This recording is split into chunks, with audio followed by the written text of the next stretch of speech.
মৰুভূমি হ'বলৈ গৈ আছে পৰ্বতজোৰা সংৰক্ষিত বনাঞ্চল। ধাৰাবাহিকভাৱে বনাঞ্চলখনত চলিছে ৰঙামাটিৰ খনন। ধাৰাবাহিক বাতৰিৰ পিছতো গা লৰা নাই দুখনকৈ জিলা প্ৰশাসনৰ। বালাজী কোম্পানীৰ বিৰুদ্ধে কিয় ব্যৱস্থা গ্ৰহণ কৰা নাই প্ৰশাসনে? অভাৰলোড ডাম্পাৰ দেখিও কিয় মৌন পৰিবহণ বিভাগ?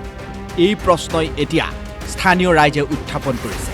পৰ্বতজোৰা সংৰক্ষিত বনাঞ্চল কেনেকৈ বালাজী কোম্পানীয়ে এফালৰ পৰা শেষ কৰি দিছে, সেই বাতৰি আমি ধাৰাবাহিকভাৱে সম্প্ৰচাৰ কৰি আহিছোঁ। বনাঞ্চলখনত এফালৰ পৰা ধ্বংসযজ্ঞ চলাই অহাৰ পিছতো দুখনকৈ জিলাৰ জিলা প্ৰশাসন সম্পূৰ্ণ মৌন।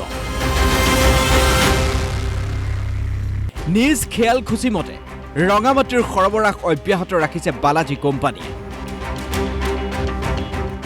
অভাৰলোড ডাম্পাৰে ৰাষ্ট্ৰীয় ঘাইপথত দৌৰাত্ম চলোৱাৰ অভিযোগো তুলিছিল স্থানীয় লোকে। কিন্তু তাৰ পিছতো পৰিবহণ বিভাগ মৌন। 4 লেনযুক্ত ৰাষ্ট্ৰীয় ঘাইপথ নিৰ্মাণ কৰি থকা বালাজী কোম্পানীৰ বিৰুদ্ধে এতিয়ালৈকে একোৱেই ব্যৱস্থা গ্ৰহণ কৰা নাই পৰিবহণ বিভাগে। পৰিবহণ বিভাগৰ মৌনতাক লৈ সচেতন ৰাইজে প্ৰশ্ন উত্থাপন কৰিছে। ৰাস্তা নিৰ্মাণৰ ক্ষেত্ৰত যি কাৰ্য চলি আছে, সঁচাকৈয়ে মই প্ৰকৃতিক ভাল পোৱা হিচাপে এইটো অত্যন্ত দুখজনক কথা। এই দৃশ্যলৈ মন কৰক। অভাৰলোড ডাম্পাৰৰ এনেদৰেই সঘন অহা যোৱা। 4 লেনযুক্ত ৰাষ্ট্ৰীয় ঘাইপথত বালাজী কোম্পানীৰ এই ডাম্পাৰবোৰে পেলাই গৈছে ৰঙামাটি, যাৰ বাবে এতিয়া চিন্তিত হৈ পৰিছে স্থানীয় লোকসকল। পৰ্বতজোৰা বনাঞ্চল ৰঙামাটি খনন কৰি আছে। সেই পৰিপ্ৰেক্ষিতত DY 365 নামৰ বাতৰি চেনেলে ধাৰাবাহিক বাতৰি পৰিৱেশন কৰাৰ পিছত যোৱাকালি পৰ্বতজোৰা বন সংমণ্ডল বিষয়াৰ কৰ্মচাৰীবিলাকে অৱশ্যে 3খন গাড়ী জব্দ কৰিবলৈ বাধ্য হ'ল।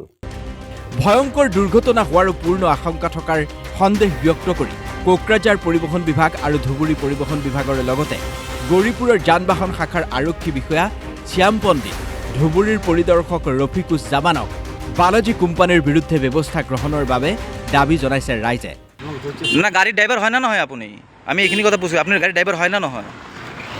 আপোনাৰ গাড়ী চালান আছিল নে না আছিল? মই সকালে পাঠাইছিল। গাড়ীর কটার সময় ধরছিল? গাড়ি ওটা বলতে পারবো না। সকালে ধরছে। ফরেস্টার কাছে 7:30টার সময় গাড়ী ধরছে। DY 365ৰ বাতৰিৰ পিছত অৱশ্যে দুদিন ধৰি দুখী সুখীত ৰঙামাটিৰ খনন বন্ধ ৰখা হৈছে। ইতিমধ্যে সংৰক্ষিত বনাঞ্চলৰ যোগানীঘাটত চলি আছে ৰঙামাটিৰ অবৈধ খনন। DFO অমিতাভ বসুমতাৰী, বাঁশবাৰী সংৰক্ষিত বনাঞ্চলৰ বিষয়া বিপ্লৱজিৎ ব্ৰহ্মৰ আশীৰ্বাদতেই বালাজী কোম্পানীয়ে এনেদৰে ৰঙামাটিৰ খনন চলাই আছে বুলি চৰ্চা চলিছে এতিয়া গৌৰীপুৰত। গৌৰীপুৰৰ পৰা সুৰজ কুমাৰ মাহাতোৰ ৰিপৰ্ট, DY 365।